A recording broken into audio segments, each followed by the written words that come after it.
Okay, people, we are going to start with the fourth chapter in OC, which is business services. ठीक है, business services weightage of the chapter again देखेंगे अगर हम आपके boards में with option में आपके 27 मार्क्स हैं, विदाउट ऑप्शन में आपके भाई साहब 20 मार्क्स. विद ऑप्शन मतलब एमसीक्यूज में जा करके हमने देखते हैं 27 and without option is 10 20. Index में क्या क्या है भाई साहब आपका introduction, features of business services, different types of business services, different types of banks, new models of banking, functions of commercial banks. ठीक है, तो हमारे दो बैंक्स होते हैं, एक होता है हमारा नेशनलाइज्ड बैंक और दूसरा होता है भाई साहब आपका कमर्शियल बैंक्स. जैसे आपका आईसीआईसीआई बैंक एक कमर्शियल बैंक है, एचडीएफसी बैंक कमर्शियल बैंक है. नेशनलाइज्ड बैंक्स आपके कौन कौन से हैं, जैसे आपका एसबीआई हो गया एक नेशनलाइज्ड बैंक है, यूबीआई हो गया, यूनाइटेड बैंक ऑफ इंडिया हो गया, ये सारे आपके नेशनलाइज्ड बैंक्स हैं. ठीक है, बैंकिंग सेक्टर बहुत इंपॉर्टेंट होता है किसी भी इकोनॉमी के लिए, क्योंकि ज़्यादा करके जो भी ग्रोथ होगा, देखिए जितने भी आपके एंटरप्रेन्योर्स होंगे उनको बेसिकली पैसों की ज़रूरत पड़ेगी और ये पैसा आएगा कहाँ से, लोन से आएगा. तो बैंक्स अगर बहुत स्ट्रिंजेंट हो जाते हैं लोन देने में तो डेवलपमेंट नहीं हो पाएगा. So yes, there are certain rules and regulations that need to be followed before loans are approved for people, but at the same time you should not be मतलब इतना stringent process भी नहीं होना चाहिए कि लोगों को धंधा चलाने के लिए लोन्स ना मिले. So it's very important. ठीक है, ई बैंकिंग सर्विसेज, हम एक ई बैंकिंग सर्विसेज में इवॉल्व होते जा रहे हैं धीरे धीरे. एंड ये बोलना गलत नहीं होगा कि शायद अगले 5 सालों में आरबीआई करेंसी नोट छापना बंद कर दे, या अगले 10 सालों में शायद कोई करेंसी नोट छापा ही ना जाए, क्योंकि we are not doing monetary transactions, physical monetary transactions any more these days. आप बहुत कम देखोगे पैसा इन्वॉल्व, सब तो भाई साहब जीपे वगैरह सब फोन पे चल रहा है आपका. ठीक है, so why should RBI print that much of money. यहाँ पे फिजिकल मनी का इन्वॉल्वमेंट बहुत कम होता जा रहा है. So it will not be a surprise if RBI basically shuts down the process of printing notes any more. ठीक है, तो ई बैंकिंग सर्विसेज बहुत ज़्यादा इन्वॉल्व हो रहे हैं आज की तारीख में. बेसिक टर्म्स आपके इंश्योरेंस में क्या होता है, what is insurance, why is it is a booming industry, principles of insurance, life insurance की पॉलिसीज़ क्या क्या हैं, मरीन इंश्योरेंस की पॉलिसीज़ क्या क्या हैं, फायर इंश्योरेंस की पॉलिसीज़ क्या क्या है. So these are certain policies that we need to examine. ठीक है, okay. Role of transport, modes of transport, road transport and its advantages and disadvantages. तो आप जो भी यहाँ पे पढ़ रहे हैं ऐसा कोई भी पहलू नहीं है जो आपके लाइफ से अनछूता रहा है. ठीक है, मतलब देयर इज सम इम्पॉर्टेंट, आप सब में सारे फैमिलीज में इंश्योरेंस तो लिया ही रहेगा, किसी ना किसी टाइप का इंश्योरेंस आपने लिया ही रहेगा. रोड ट्रांसपोर्ट आप यूज़ करते ही हैं, रेल ट्रांसपोर्ट भी आप यूज़ करते हैं, इसके एडवांटेजेस डिसएडवांटेजेस आपको समझ में आते हैं. ठीक है, so air transport, water transport. The reason why am trying to say this because OC अपने आप में एक ऐसा सब्जेक्ट है जिसमें भाई साहब आपके जितने भी चीज़ें आप पढ़ते हैं वो अनकॉमन नहीं है, कोई रेयर नहीं है, वो बहुत ही मतलब वाजिब सा सब्जेक्ट है. ठीक है, वो जो टॉपिक्स है वो काफ़ी आपके पहलू को छूते हैं. ठीक है, monorail, metro, ropeway, pipeline, different functions of warehouse. Warehouse मतलब जहाँ पे चीज़ें स्टोर होती हैं, different types of warehouses, types of communication, money remittance services of postal department. आज की तारीख में तो इसका कोई यूज़ नहीं है. पहले के ज़माने में भाई साहब आप अगर किसी को पैसा भेजते थे तो मनी ऑर्डर करते थे, तो मनी ऑर्डर एक ज़रिया था पैसा भेजने का. आज की तारीख में तो भाई साहब within the click of a button you can transfer the money to somebody's account. Modes of traditional communication. ठीक है, okay. So services are intangible in nature, किसी भी सर्विस को आप छू नहीं सकते हैं. ठीक है, जैसे आपका भाई साहब एसी चल रहा है, फैन चल रहा है, लाइट चल रहा है, पैनल चल रहा है, ये किससे चल रहा है, इलेक्ट्रिसिटी से. इलेक्ट्रिसिटी को छू सकते हैं, कोशिश भी मत कीजिए भाई साहब, फिर कुछ और ही हो जाएगा, है ना. We can not, this is basically a service. Electricity हमारा भाई साहब सर्विस है, ये एक टैंजिबल चीज़ नहीं है, it is intangible, we can not feel it. ठीक है, we can only use the gadgets with this service. They are neither manufactured, not transported, not stock. ना ही भाई साहब इनकी मैन्युफैक्चरिंग होती है, ना ही ट्रांसपोर्ट होती है, और ना ही इनको स्टॉक किया जाता है. Services.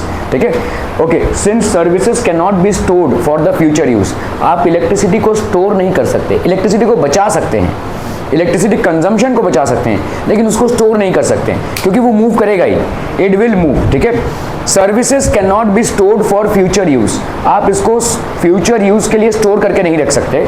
They are produced and consume simultaneously. आपने स्विच ऑन किया तो भाई साहब फैन चलेगा, एसी चलेगा, ठंडी हवा आएगी, ये आप साइमल्टेनियसली उसका यूज कर रहे हैं. ठीक है, as soon as you switch on a service you will simultaneously दूंगा ना एक. ठीक है, So you will simultaneously use it as well. Since services cannot be stored for future use, they are produced and consumed simultaneously. तो production और consumption, जैसे देखो समझ लो भाई साहब, इन्होंने जो शर्ट पहना हुआ है भाई साहब, ये जिस दिन मैन्युफैक्चर हुआ उसी दिन इन्होंने खरीद लिया क्या? नहीं भाई साहब, मैन्युफैक्चर हुआ रहेगा कहीं पे, फिर ये आया रहेगा किसी रिटेल स्टोर में, होलसेलर में आया रहेगा, फिर रिटेल में आया रहेगा, रिटेल स्टोर में भी कुछ दिनों तक रहेगा, तब जाकर एक दिन इन्होंने जाकर खरीद लिया या ऑनलाइन से खरीद लिया, जो भी किया, ठीक है। सो जब भी ये प्रोड्यूस हुआ है तभी ये यूज नहीं हुआ है। The moment it has been produce, it has not been consumed by him, it took some time, और it might not take time. ऐसा हो भी सकता है कि जिस दिन प्रोड्यूस हुआ उसी दिन बिक गया हो, या ऐसा हो भी सकता है कि 5 महीने बाद बिका हो, ठीक है, एनीथिंग कैन हैपन। लेकिन इस तरह की जो सर्विसेज होती हैं, जैसे ही आप इसमें भाई साहब क्लिक ऑन करते हो तो आप उसको यूज करते हो। सर्विसेज आर सच, आपने भाई साहब फोन पे अगर कोई आप यूट्यूब में गए या इंस्टाग्राम में गए तो आप क्या यूज कर रहे हो? इंटरनेट सर्विसेज को यूज कर रहे हो। The moment you go on to these things you are using it. तो इसमें भाई साहब सर्विसेज का इमीडिएट कंजम्पशन होता है, गुड्स का शायद इमीडिएट कंजम्पशन हो या ना हो। जो आपके इकोनॉमी में गुड्स प्रोड्यूस होती हैं उनका शायद इमीडिएट कंजम्पशन ना हो, लेकिन सर्विसेज का हमेशा इमीडिएट कंजम्पशन होगा, ठीक है। The moment you switch on a fan you are consuming electricity. The moment you switch on your mobile and you are into a networking site, ठीक है, कोई भी नेटवर्क, तो आप भाई साहब क्या कर रहे हो? इंटरनेट सर्विसेज को यूज कर रहे हो, ठीक है, क्लियर है। So since services can not be stored for the future use, they are produced and consumed simultaneously. वहीं पे प्रोडक्शन भी होता है, उनका यूज भी होता है साइमल्टेनियस, ठीक है। Unlike goods, no transfer of possession or ownership takes place when services are sold. तो जितने भी आपके goods होते हैं, unlike goods, no transfer of possession or ownership takes place when services are sold. तो जैसे देखो समझ लो goods हैं, let's say I owe this furniture. अभी ये मेरा फर्नीचर है, मैंने राहुल को बेच दिया तो अभी उसका हो गया। So these are goods which are transfer, ये गुड्स भाई साहब आपके ट्रांसफर हुए हैं, ठीक है। Unlike goods no transfer of position और ownership takes place when services are sold, ठीक है। सर्विसेज को हम ऐसे ट्रांसफर नहीं कर सकते। कैन यू ट्रांसफर आपके इलेक्ट्रिसिटी बिल को किसी दूसरे के नाम पे ट्रांसफर कर सकते हो क्या? You can not. तुम बहुत तेज नींद आ रही है तुमको। Services can not be transferred unlike goods, ठीक है। नो ट्रांसफर और पोजेशन और ownership takes place when services are sold. तो सर्विसेज का देखो, गुड्स कैसे जाते हैं? गुड्स के ओनर आप बन गए, आप किसी दुकान पर जाते हैं, कोई चीज खरीदते हैं, लेट्स से आपने कोई शर्ट खरीदा या कोई गारमेंट खरीदा या कुछ भी खरीदा, ठीक है, तो कोई बुक खरीदी, तो अभी आप ये बुक किस में था, उस अभी तक दुकानदार इस बुक का ओनर था, अभी आप इसके ओनर बन गए, ठीक है। कल को जाकर आपने इस बुक को पढ़ लिया और सेकेंड हैंड में किसी को बेच दिया, तो अभी जिसको बेच दिया वो ओनर बन गया, तो ओनरशिप आपकी ट्रांसफर हो रही है। इलेक्ट्रिसिटी जो आपके घर पे आ रही है उसके आप ओनर हो, ओनरशिप ट्रांसफर नहीं हो रही है, ठीक है। It's just a services that you are using, ये पावर हाउस से होते हुए आप तक आ रही है, ठीक है। Unlike goods no transfer of possession और ownership takes place when services are sold. Services में कोई ओनरशिप नहीं होती है आपकी।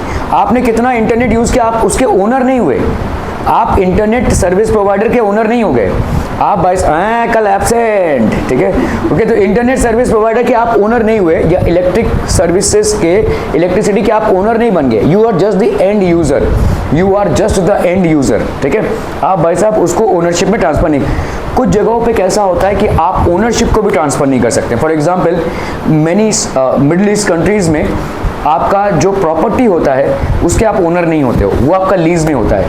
मतलब समझो आपने कोई प्रॉपर्टी खरीदी, कोई फ्लैट है, कोई रूम है या कोई घर है, उसको आप 100 सालों के लिए खरीदते हो। अभी 100 साल में कहाँ इंसान जिंदा रहेगा, लेकिन वो प्रॉपर्टी आपकी नहीं है, वो गवर्नमेंट की है, ठीक है। उसको आप पूरा बाकायदा वैसे ही यूज़ कर सकते हो जैसा एक ओनर यूज़ करता है, but still it will not B owned by you, it will not B owned by you. After 100 years you will have to renew the agreement, ठीक है। So unlike goods no transfer of possession of ownership. तो services जो आप use करते हैं इसमें आपका कोई ओनरशिप नहीं होता है। गुड्स में आपका ओनरशिप ट्रांसफरेबल है। The moment you purchase a good, ठीक है, you become the owner, but the moment you use a service you don't become the owner, you are not the owner. मतलब समझ लो भाई साहब कोई भाई साहब, जैसे मेरे बिल्डिंग में अगर जियो है तो जियो का कनेक्शन सबके पास है, तो सब लोग उस सर्विस को यूज कर रहे हैं भाई साहब अपने अपने हिसाब से, ठीक है। Nobody is owner of that, ठीक है, okay.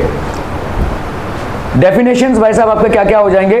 Philip Kotler, a service is an act of performance that one party can offer to another that is essentially intangible, जिसको आप फील नहीं कर सकते, जिसको आप छू नहीं सकते, जिसको आप देख नहीं सकते। इलेक्ट्रिसिटी आप देख नहीं सकते, इंटरनेट आप देख नहीं सकते, इनके जो गैजेट्स हैं उनके यूजेस आप भुगत सकते हैं या उनके यूजेस को आप टैंजिबल मान सकते हैं, but they are themselves intangible. Services हमेशा इनटैंजिबल होंगी, ठीक है। That can offer is essentially intangible and does not result in the ownership of anything।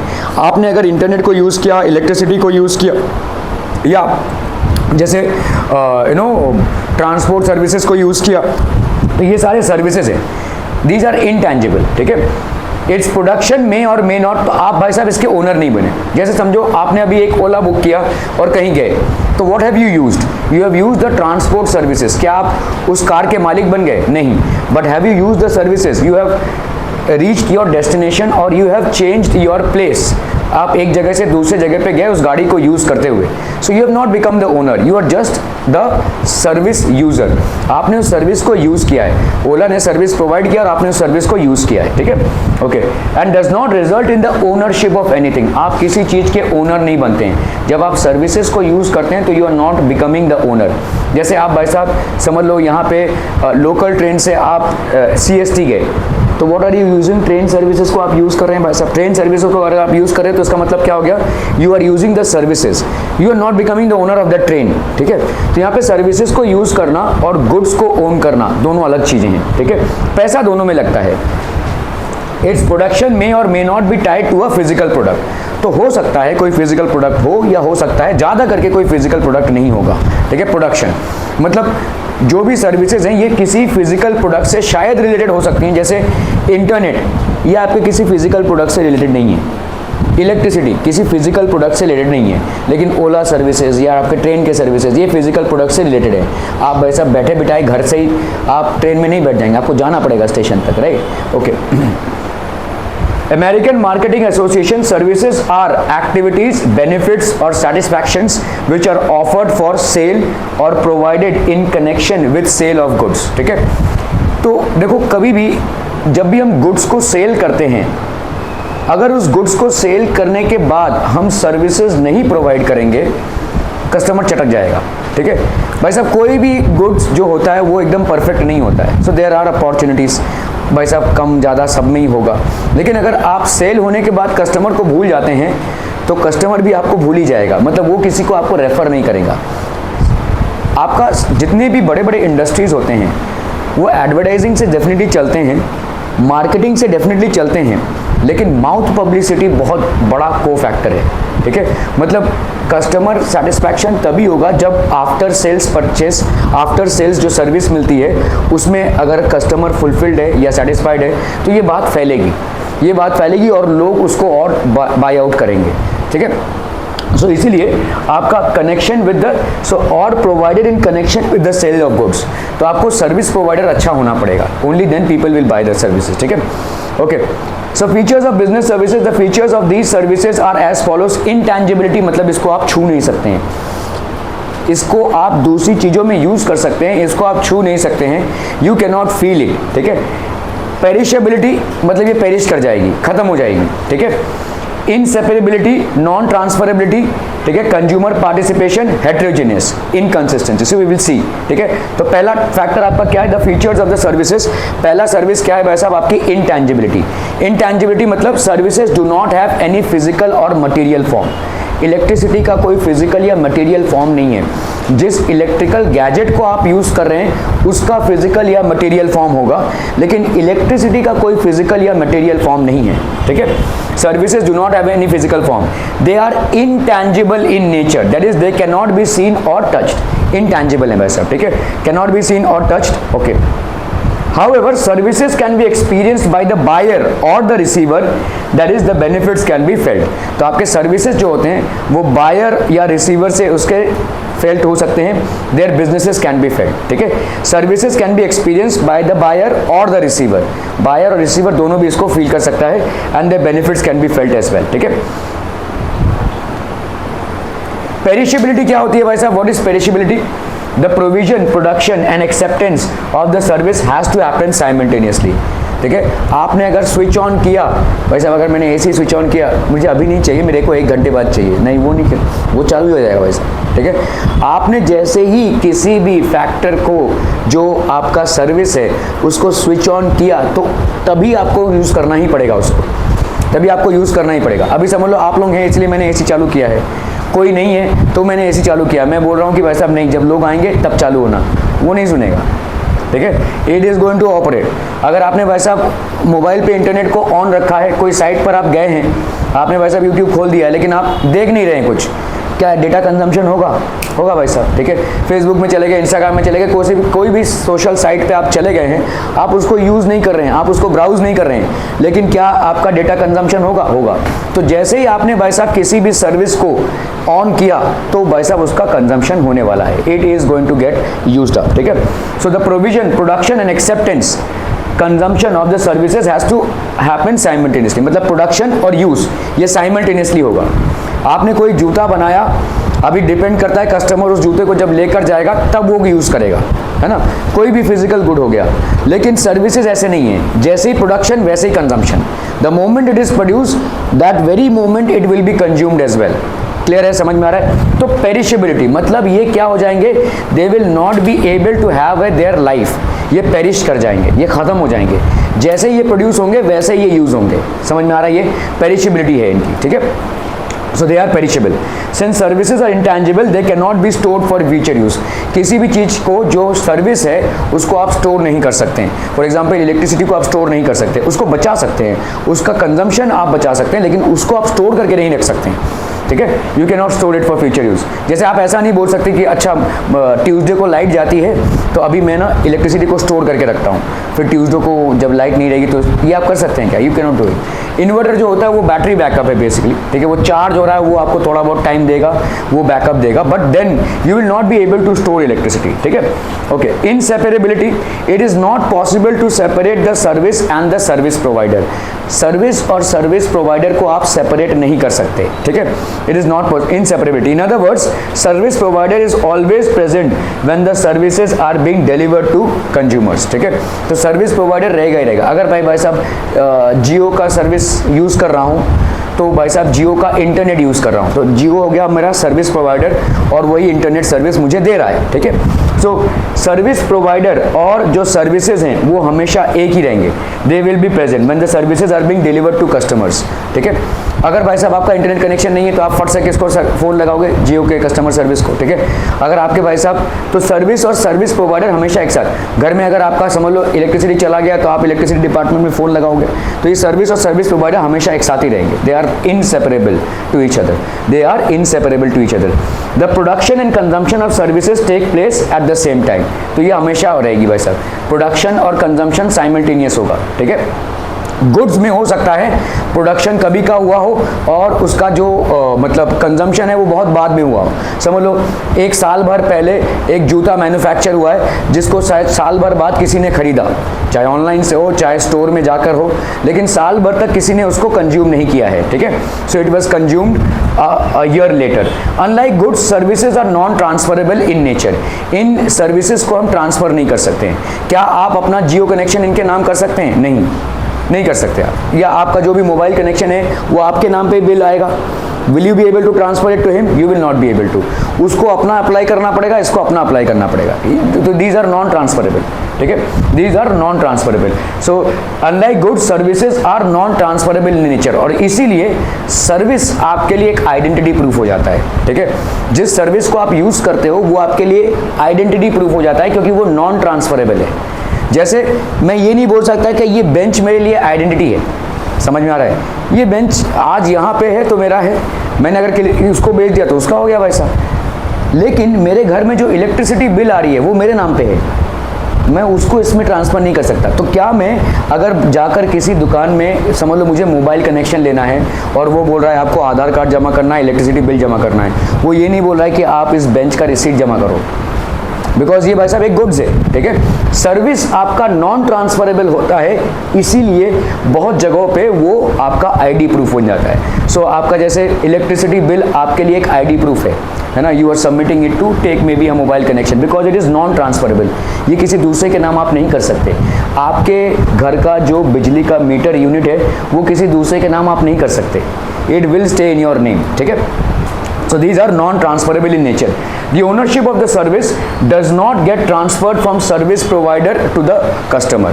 Ownership भाई साहब सर्विस प्रोवाइडर का है and doesn't get transferred to the customer. जैसे अगर मैंने बोला ये बेंच मैंने राहुल मात्रे को दे दिया तो अभी उसका हो गया, ठीक है। This bench was at one point of time mine, now he has purchased it. तो लेकिन क्या ऐसा होता है कि जो इलेक्ट्रिसिटी मेरे घर में आ रही है वो मेरी हो गई? वो तो भाई साहब आपका MSEB दे रहा है, MSEB से आ रहा है मेरे घर में। I am not the owner, ठीक है। ओनरशिप की कोई ट्रांसफरेबिलिटी नहीं होती है, ना ही हम सर्विस को दो कस्टमर्स में मतलब ट्रांसफर कर सकते हैं और ना ही सर्विस प्रोवाइडर से कस्टमर में ट्रांसफर हो सकता है। दोनों भी ट्रांसफर प्रोसेस आपका नहीं हो सकता, ठीक है। सो सर्विस प्रोवाइडर से कस्टमर में ट्रांसफर नहीं होगा और एक कस्टमर से दूसरे कस्टमर में भी ये ट्रांसफर नहीं होगा, it can not be. Clear है, समझ में आ रहा है ये, ठीक है। The ownership of the service does not get, so services are non transferable in nature, मतलब एक कस्टमर दूसरे कस्टमर को सर्विस को ट्रांसफर नहीं कर सकता है, ठीक है। They are services are non transferable in nature और प्रोडक्शन जो कर रहा है वो भी कस्टमर को सर्विस को ट्रांसफर नहीं कर सकता, ओनरशिप को नहीं ट्रांसफर कर सकता, ठीक है। Consumer participation provision of services requires participation of both the service provider and the consumer. तो दोनों का भाई साहब यहाँ पे पार्टिसिपेशन होता है। ये तो खैर किसी भी सेल डीड में होगा, ठीक है। सर्विसेज आपका पैसा पार्टिसिपेशन सर्विस प्रोवाइडर और कस्टमर दोनों का रहेगा, ठीक है। Without customer service provider won't be able to provide the service. समझ लो किसी घर में आपका इलेक्ट्रिसिटी का मीटर लगा हुआ है लेकिन वहाँ पे अभी फिलहाल कोई नहीं रहता है, तो वहाँ पे इलेक्ट्रिसिटी कंज्यूम नहीं हो रही है, क्या वो मीटर जलता रहेगा?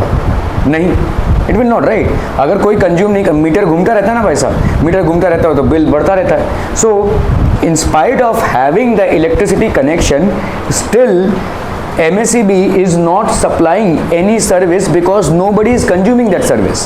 समझ में आ रहा है? तो MSEB ने कनेक्शन लगा कर दिया है और लेकिन वहाँ पे क्योंकि कोई है नहीं तो ये सर्विस यूज नहीं हो रही है, ठीक है। So without customer service provider won't be able to provide the service. अगर कहीं पे कस्टमर ही नहीं है तो service provider will not be able to provide the service.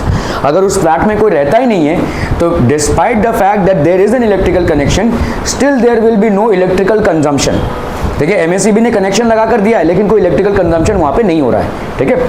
Are we clear on this one people? No question? Okay. Similarly, without the service provider, the customer won't be able to take the benefit of the service. अगर भाई साहब कोई flat है, बहुत अच्छा सा flat है लेकिन उसमें इलेक्ट्रिकल कनेक्शन ही नहीं है, उसमें इलेक्ट्रिसिटी का कनेक्शन नहीं दिया गया है, MSEB ने नहीं दिया है, तो in spite of the customer being there, since the service provider has not provided the service, the customer will not be able to use the service, ठीक है। So simultaneously दोनों को होना पड़ेगा, सर्विस प्रोवाइडर को और कंज्यूमर को, दोनों का एग्जिस्टेंस जरूरी है क्योंकि सर्विस में आपका प्रोडक्शन और कंजम्पशन दोनों भी एक साथ चलते हैं, तो सर्विस प्रोवाइडर और कंज्यूमर दोनों भी एक साथ ही रहने चाहिए।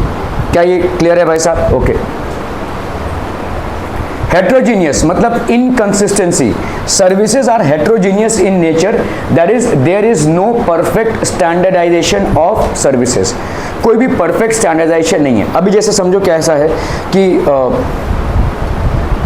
लेट्स से भाई साहब रोनित भाई साहब AC के सिवाय रह नहीं सकता और हर समय उसको AC चाहिए, ठीक है। तो उसके घर में AC हर समय अगर चलता रहेगा तो ऑब्वियसली इलेक्ट्रिकल मतलब इलेक्ट्रिकल यूनिट बहुत ज़्यादा आने वाला है। कोई दूसरा है उसको उतना नहीं चाहिए भाई साहब, 1-2 घंटा काफ़ी हो गया तो उसका इलेक्ट्रिकल बिल कम आएगा। तो क्या अभी गवर्नमेंट इसके ऊपर बंदूक तानेगी? नहीं ना भाई साहब, वो यूज़ कर रहा है, वो पैसे भर रहा है, ठीक है। So services are heterogeneous in nature. किसी को भाई साहब किसी का कंजम्पशन ज़्यादा है तो these are heterogeneous in nature, उसका बिल ज़्यादा वो भरेगा, ठीक है। There is no perfect standardisation. तो हम एक इंसान को देखकर ये नहीं बोल सकते भाई साहब तुम्हारा बिल इतना ही आना चाहिए, तुम्हारा बिल भाई साहब इतना ही आना चाहिए।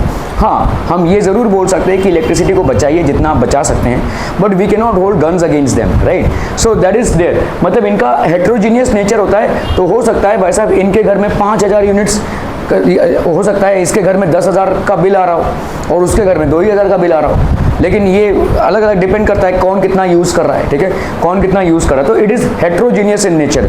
हम कोई स्टैंडर्ड देखो, जैसे अगर मैं बोलूँ रोनित भाई साहब 1 पेयर ऑफ जूता ही पहनेगा, ऐसा तो नहीं है कि 4 जूता वो लेकर चल रहा हो, कर सकता है क्या? नहीं, right, if he is an individual एक पेयर ऑफ शूज ही पहनेगा ना भाई साहब वो, है ना, तो ये तो स्टैंडर्डाइजेशन हो गई। वैसे ही राहुल मात्रे वो भी एक पेयर ऑफ शूज ही पहनेगा at one point of time. So these are basically standardization. Anybody here will wear at one point of time only one pair of shoes. कोई 4 पेयर ऑफ शूज लेकर नहीं चल सकता भाई साहब, कोई 8 पेयर ऑफ शूज लेकर नहीं चल सकता। तो ये स्टैंडर्डाइजेशन हो गया। तो गुड्स में आपका स्टैंडर्डाइजेशन है, ठीक है। आपके गुड्स का जो यूनिट्स आप कंज्यूम करते हैं उसमें स्टैंडर्डाइजेशन है। जैसे मैं अगर बोलूं कि भाई अगर कोई होटल में जाता है खाना खाने के लिए, खा कर कितना खाएगा भाई साहब, 1 plate rice, 2 plate rice, 5 plate तो नहीं खा सकता ना, तो वो तो एक स्टैंडर्डाइजेशन है, ठीक है। There is a standardization of the goods that are being used by consumers. However, there is no standardization of the services that are being used by consumers, ठीक है। अगर इनके घर में 10,000 का बिल आ रहा है, उनके घर में 2,000 का बिल आ रहा है, डिपेंड करता है ये कितना यूज़ कर रहे हैं, ठीक है। तो there is no standardization। Clear है, समझ में आ रहा है, ठीक है, ओके। तो these are things. Even if the service provider remains the same, the quality of service may differ from time to time. तो अगर सर्विस प्रोवाइडर भाई साहब सेम है, ठीक है, क्वालिटी ऑफ सर्विस में भी differing from time to time. तो हो सकता है भाई साहब आपका जैसे समझ लो मंगलवार के दिन हमारा लाइट जाता है, ठीक है, तो सर्विस प्रोवाइडर वही है MACB, लेकिन कभी कभी भाई साहब लाइट चला जाता है। पानी का आप कभी कभी अनाउंसमेंट सुनते हो कि कल पानी नहीं आएगा, ठीक है। So that is one thing differs from time to time, ठीक है। कभी कभी इंटरनेट कनेक्शन उड़ जाता है, ठीक है, यू नॉट फीलिंग वेल तो फ़ोन किया जाए, आप फ़ोन कर लेंगी, ठीक है, आप फ़ोन कर लीजिए।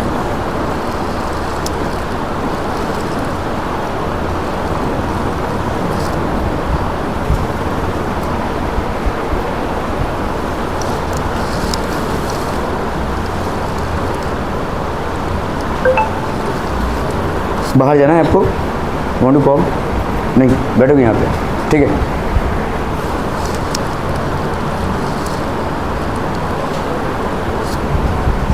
कोई उठा नहीं रहा।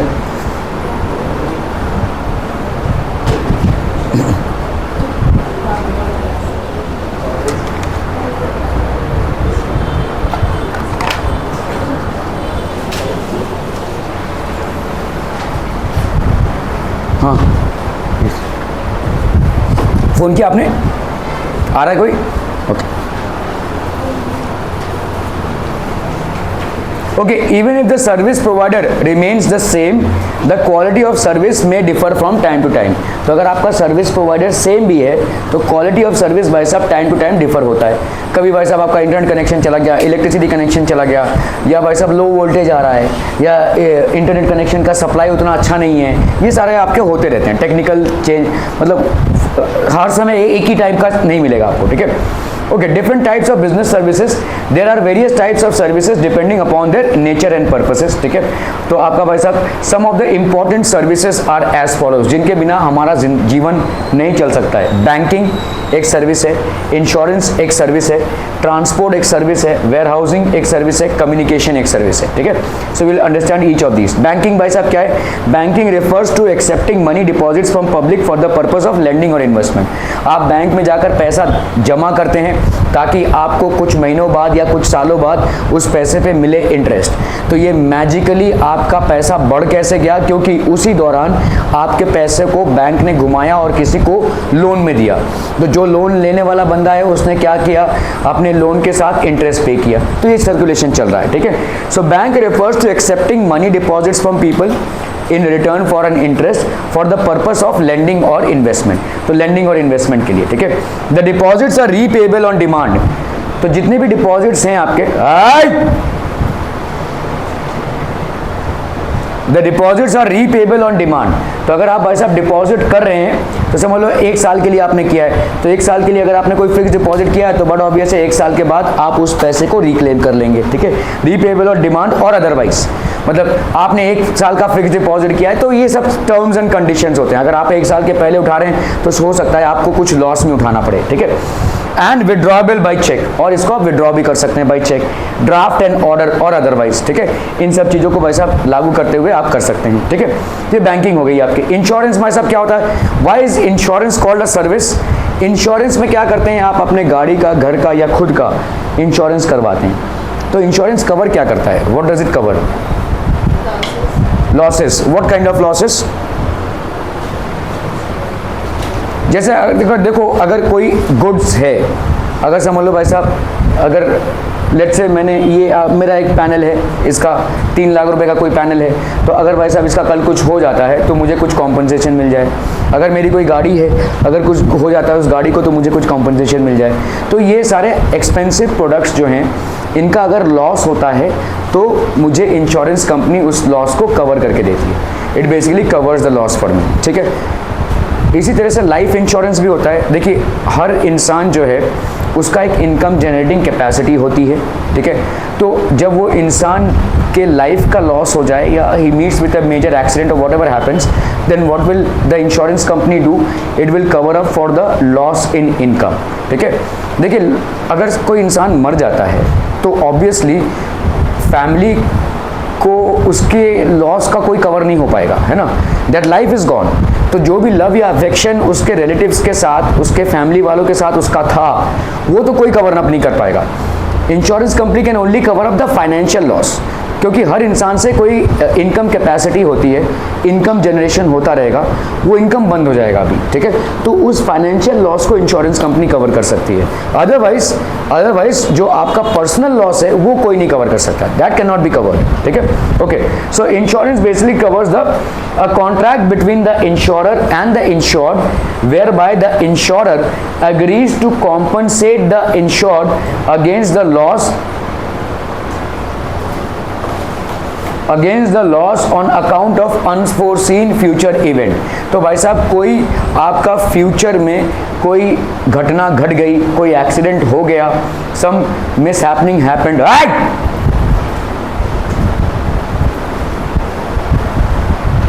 कोई भी इंसान अपने पेपर में क्यों नहीं दिख रहा है? सब इधर उधर देख रहे हैं, और तुम तो यूनियन लीडर हो करके।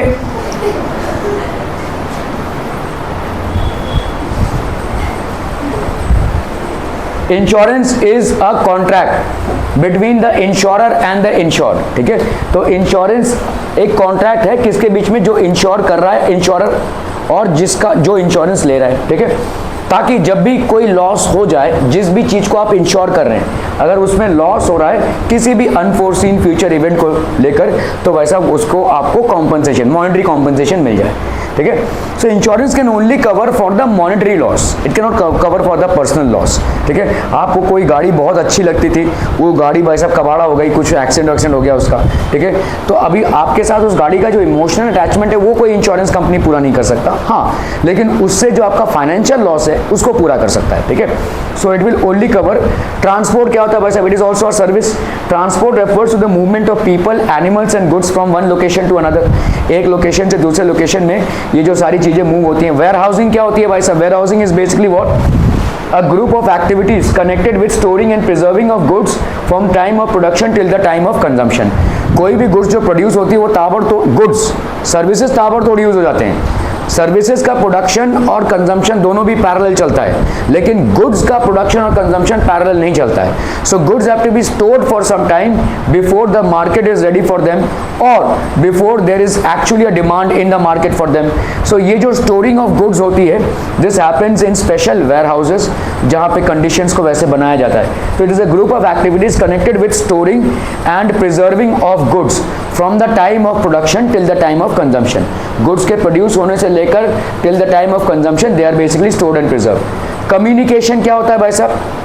is an art of exchanging ideas, facts, information etc. from one person or entity to the another।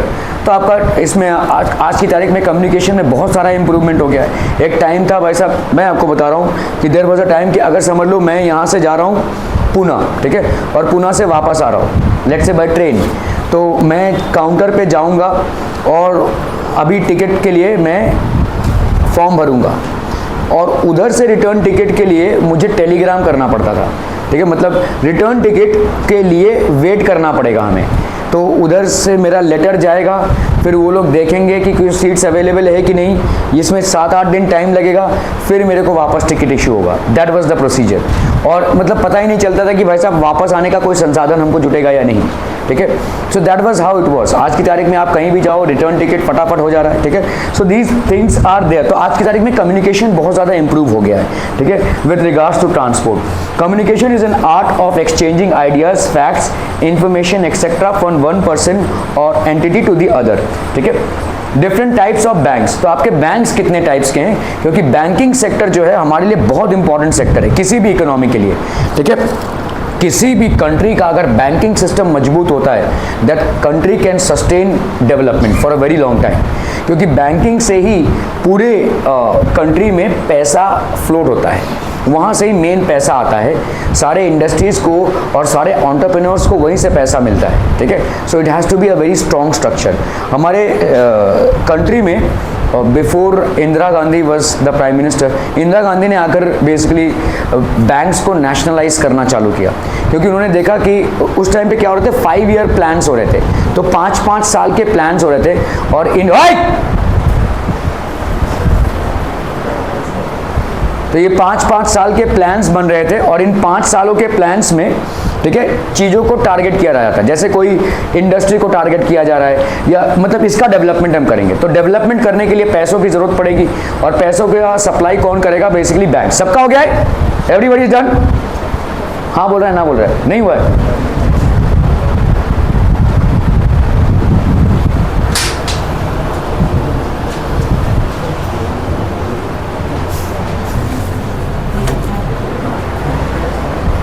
अभी तू कलेक्ट करेगा सबसे जिनका हो गया है, ठीक है। सो आपका सेंट्रल बैंक होता है, central bank of a country, जैसे आपका रिजर्व बैंक ऑफ इंडिया हो गया। कमर्शियल बैंक्स होते हैं, क्या चाहिए,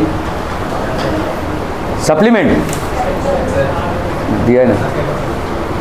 कमर्शियल बैंक्स हो गया भाई साहब, commercial banks. Commercial central bank क्या हो जाएगा, जैसे आपका इंडिया में सेंट्रल बैंक कौन सा है, RBI, reserve bank of India. Commercial banks HDFC हो गया, आईसीआईसीआई हो गया, आईडीएफसी हो गया।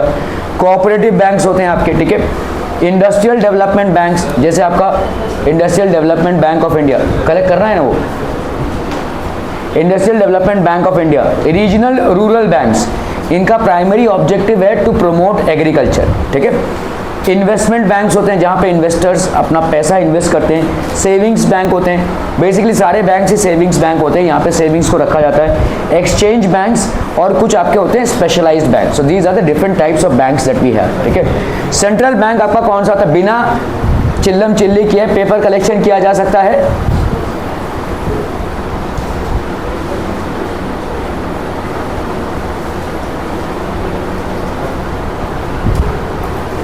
क्वेश्चन पेपर साथ में स्टेपल कीजिएगा।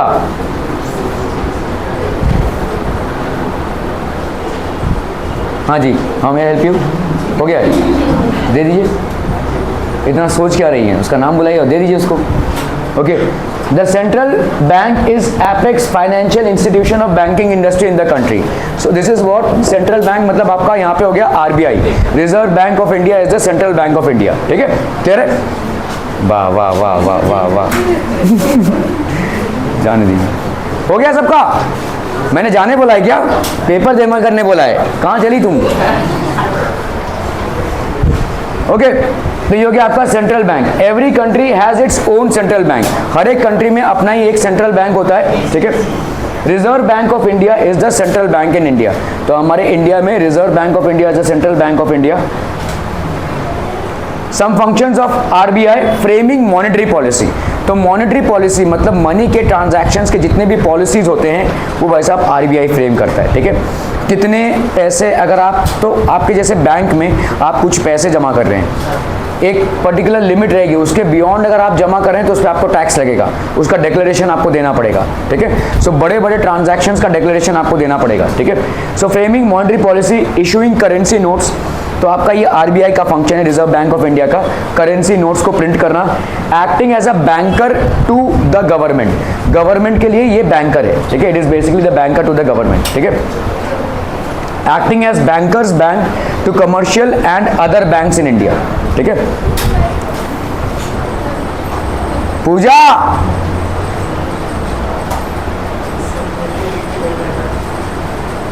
और कौन बाकी है, तेजस,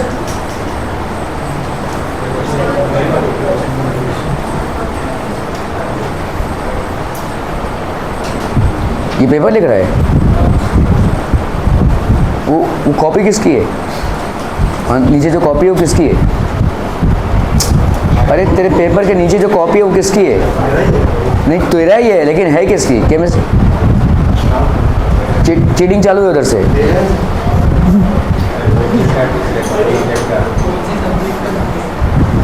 समझ में नहीं आ रहा है उसको अभी तक। The banks with which individuals and business organizations transact are called as commercial banks। हो गया बाकी सबका? जाइए, जिनका हो गया जाइए।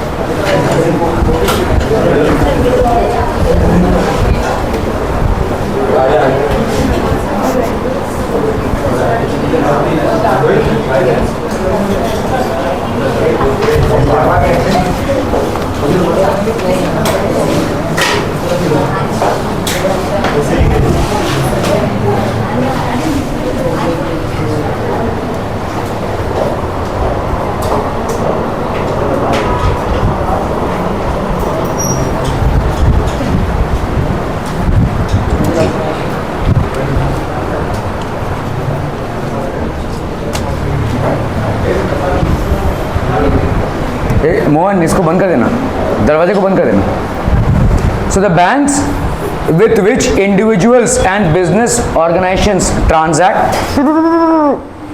क्या कर दिया तुमने? अरे वो पेपर तो दे दे भाई साहब मेरे।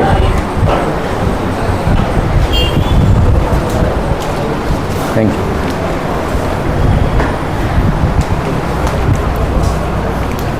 सो वो बैंक्स जिनके साथ भाई साहब individuals and business organisations transact are known as commercial banks. इनको हम भाई साहब क्या बोलेंगे?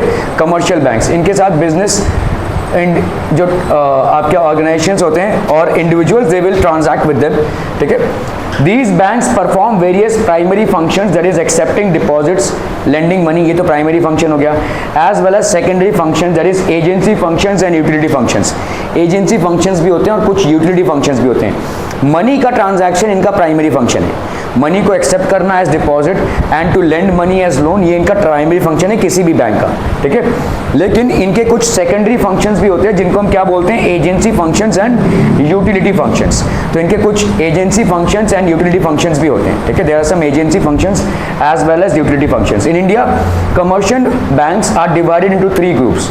तो पहला ग्रुप होता है भाई साहब आपका public sector banks. Public sector banks, here a majority of capital is held by government. तो आपके जितने भी पब्लिक सेक्टर बैंक्स होंगे उनमें बहुत बड़ा होल्ड होगा गवर्नमेंट का, ठीक है। जैसे आपका भाई साहब bank of India, state bank of India, United bank of India, union bank of India, Punjab national bank, ये सारे जितने भी इलाहाबाद बैंक, ठीक है, बैंक ऑफ बड़ौदा, ये सारे जितने भी आपके बैंक्स हैं ये गवर्नमेंट अंडरटेकिंग्स हैं, मतलब गवर्नमेंट की बैकिंग रहेंगी इसमें, ठीक है। सो मेजर जो आपका शेयर स्टॉक है वो क्या करेगा भाई साहब? गवर्नमेंट होल्ड करेगा।